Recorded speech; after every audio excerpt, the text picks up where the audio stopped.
Ki Demang Purbo mempersembahkan seri Api di Bukit Menoreh, karya S.H. Mintarja. Jilid 4 bagian yang ke-7. Pada akhir cerita ke-6 yang lalu, karena gembiranya dan sakit hatinya kepada Sidanti, Swandaru akhirnya memberitahukan kepada orang-orang dan memanas-manasi hati Sidanti, bahwa bukan dia pemanah terbaik di Sangkal Putung. Apa yang akan dilakukan oleh Sidanti? Ikutilah bagian ini.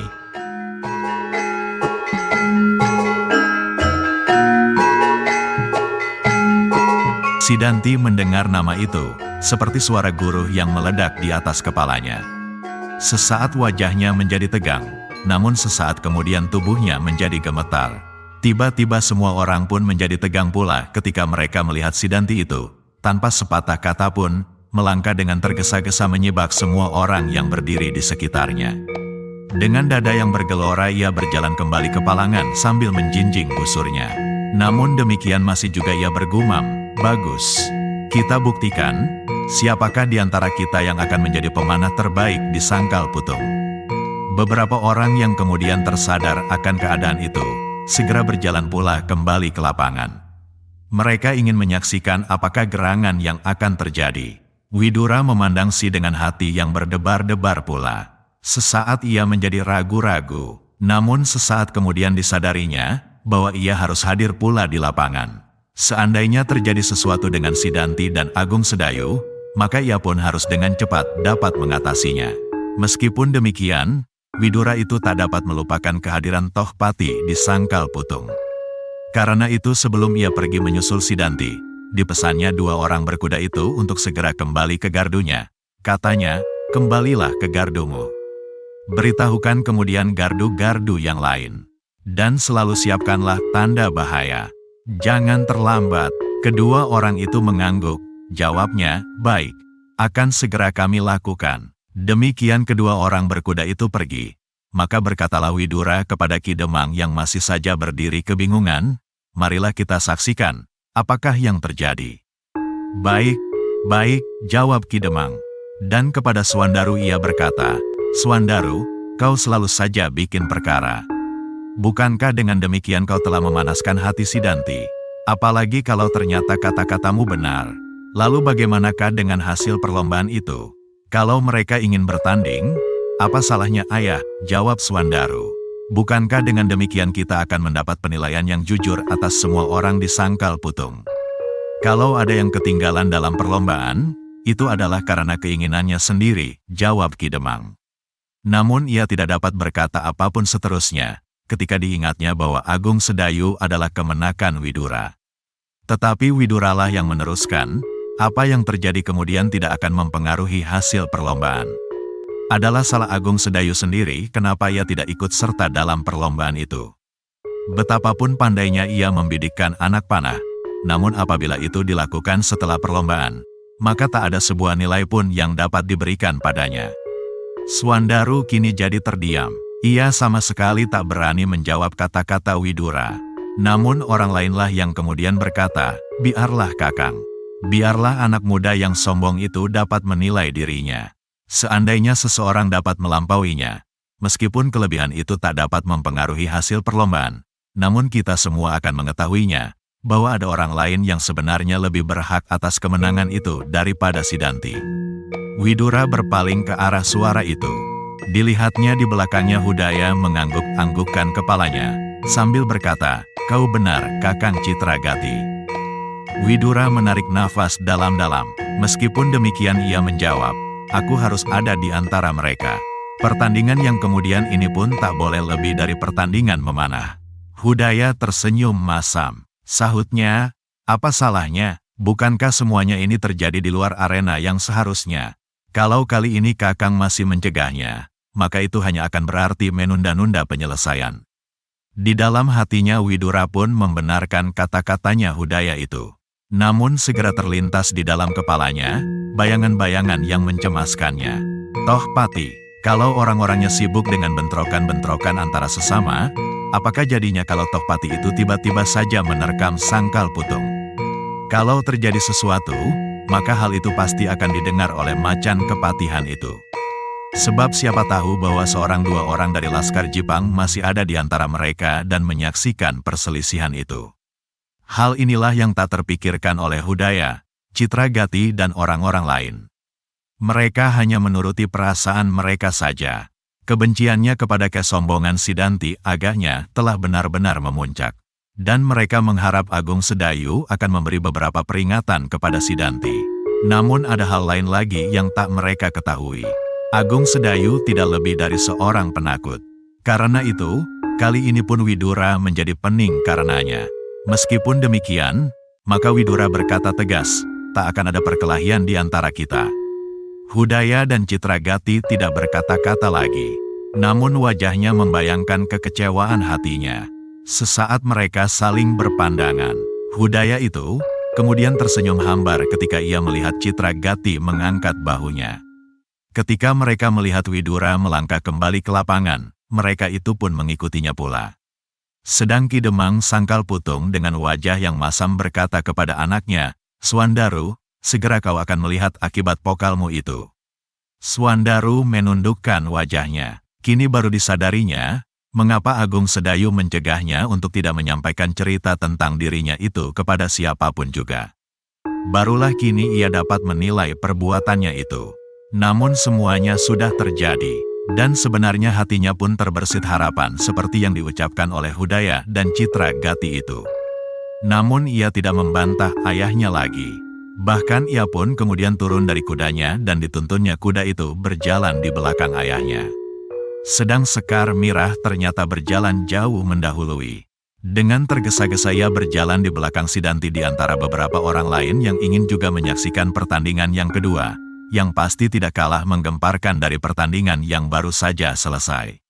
Bahkan beberapa orang sudah mulai menilai-nilai kedua anak muda yang mereka anggap sebagai pahlawan-pahlawan yang mengagumkan. Mereka berdua adalah anak muda yang namanya menjadi buah bibir orang-orang Sangkal Putung. Sidanti ternyata terkenal sebagai seorang yang gagah berani yang dengan kesaktiannya mampu bertahan melawan macan kepatihan. Sedang Agung Sedayu bagi mereka merupakan seorang pahlawan penyelamat padukuhan Sangkal Putung. Keduanya kini akan berhadapan dalam satu pertandingan memanah. Alangkah mengasyikkan, Sidanti sendiri yang berjalan paling depan dari iring-iringan yang semakin lama menjadi semakin panjang itu. Dadanya benar-benar bergelora karena hatinya yang panas. Sejak semula ia berharap agar ia dapat bertanding dalam kesempatan apapun dengan Agung Sedayu. Namun ia menjadi kecewa ketika Agung Sedayu tidak ikut serta dalam perlombaan itu. Namun tiba-tiba di belakangnya, Agung Sedayu telah membuatnya menjadi bersakit hati. Kini biarlah dibuktikan siapa di antara mereka berdua yang berhak menamakan dirinya pemanah terbaik di Sangkal Putung. Kabar itu, kabar tentang Agung Sedayu, segera menjalar seperti api yang membakar kademangan Sangkal Putung. Setiap mulut dan setiap telinga telah dirayapi oleh berita itu.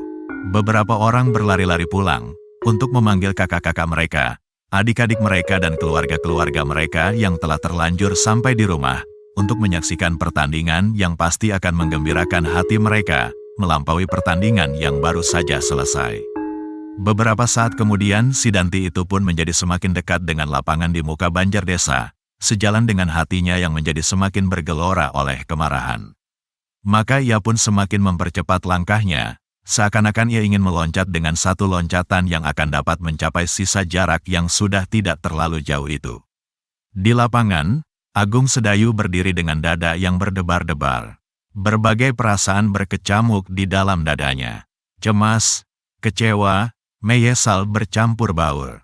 Sehingga lututnya pun menjadi gemetar. Ternyata Swandaru tidak menepati janjinya. Sehingga akibatnya benar-benar tak seperti yang diharapkan. Karena itu, dalam kebingungan Agung Sedayu itu berjalan hilir mudik tak menentu. Sekali-sekali ingin ia pergi meninggalkan lapangan. Tetapi kemudian ia menjadi ragu-ragu. Sehingga akhirnya dadanya itu pun serasa berdentangan, ketika ia mendengar suara orang-orang yang ribut semakin lama menjadi semakin dekat. Dan ternyatalah kemudian apa yang ditakutkannya. Dari balik rimbunnya daun-daun, dari balik dinding-dinding batu, muncullah orang-orang itu. Berbondong-bondong dan kemudian pecah berlarian mengelilingi lapangan. Darah Agung Sedayu itu pun hampir berhenti mengalir ketika dilihatnya. Di ujung iring-iringan itu berjalan seorang yang sangat menakutkan baginya. Sidanti. Dan Sidanti itu langsung berjalan ke arah Agung Sedayu. Dengan langkah yang tetap namun tergesa-gesa, seakan-akan ia takut terlambat, meskipun hanya sekejap. Tetapi hati Agung Sedayu itu pun kemudian menjadi agak tenteram ketika kemudian dilihatnya, pamannya datang pula ke lapangan. Ki Demang, Sangkal Putung, dan beberapa orang lagi. Dengan demikian ia hanya dapat berdoa mudah-mudahan tidak terjadi sesuatu atas dirinya. Sidanti itu pun kemudian berhenti hanya beberapa langkah saja di muka Agung Sedayu. Dengan wajah tegang dipandanginya wajah Agung Sedayu. Agung Sedayu masih saja berdiri di tempatnya. Betapapun dadanya berguncang, namun dicobanya juga menguasai dirinya. Bahkan kemudian dilihatnya juga Sekar Mirah yang memandangnya dengan penuh teka-teki. Akhirnya pamannya dan Ki Demang, Sangkal Putung pun berdiri di lingkaran itu pula. Hanya Swandarulah yang berdiri agak jauh, namun wajahnya masih saja tampak memancarkan kebanggaannya atas Agung Sedayu. Sekali-sekali disambarnya wajah Sidanti dengan tatapan matanya. Ditariknya bibirnya ke samping dan kemudian ia tersenyum. Betapa menyesal Agung Sedayu melihat anak muda itu. Namun kini semuanya telah terlanjur. Dan dirinya lah kini yang menjadi pusat perhatian segenap penduduk Sangkal Putung yang semakin lama menjadi semakin banyak. Seperti guru menggelegar di langit, Agung Sedayu itu mendengar Sidanti berkata parau, "Adi Agung Sedayu. Aku telah mendengar apa yang baru saja kau lakukan." Agung Sedayu menggigit bibirnya. Dengan sudut matanya memandang wajah Swandaru. Namun ia pengumpat di dalam hati ketika dilihatnya Swandaru itu tersenyum sambil mengangguk-anggukkan kepalanya. Namun kemudian Agung Sedayu itu menjawab, "Aku tidak berbuat apa-apa Kakang Sidanti." Sidanti mengerutkan keningnya. Kemudian anak muda itu tersenyum masam, "Jangan menghina aku. Kenapa kau tidak turut saja berlomba?" "Aku tidak berhasrat," sahut Agung Sedayu. "Tetapi kenapa kau membuat kericuhan setelah pertandingan selesai?" "Apakah yang aku lakukan?" Mata Sidanti menjadi semakin menyala. Dan hati Agung Sedayu menjadi semakin kecut karenanya. Namun dicobanya juga untuk tetap menatap wajah Sidanti dengan wajah tengadah. Tetapi lutunya lah yang terasa bergetaran. Meskipun demikian Agung Sedayu tidak dapat menghindarkan diri dari pertanggungan jawabnya atas semua perbuatannya. Kata-katanya dan anggapan orang-orang Sangkal Putung bahwa ia adalah seorang pahlawan. Dan anggapan-anggapan itu belum pernah dibantahnya. Apalagi ketika dilihatnya di sampingnya Sekar Mirah berdiri dengan wajah yang cerah. Kepada gadis itu pun telah banyak diceritakannya tentang perjalanannya ke Sangkal Putung bersama kakaknya dahulu. Dan diceritakannya betapa ia berdua bertempur melawan alap-alap Jalatunda dan Pandai Besi dari Sendang Gabus. Betapa dengan dahsyatnya ia berdua berhasil membunuh 3 orang di antaranya dan cerita-cerita lain yang dibuatnya untuk menutupi kekerdilan jiwanya. Kini ia dihadapkan pada satu pembuktian. Ia tidak dapat berbuat apapun, selain berbuat sesuatu untuk menyelamatkan namanya. Tetapi, betapa ia memaksa dirinya, namun lututnya yang gemetar dan hatinya yang berdebar-debar itu sangat menyulitkannya. Dan kemudian terdengar Sidanti berkata pula dengan suara yang lantang, "Kau telah menyuruh Swandaru berteriak-teriak sepanjang jalan, bahwa pemenang dalam perlombaan itu bukan pemanah terbaik di Sangkal Putung."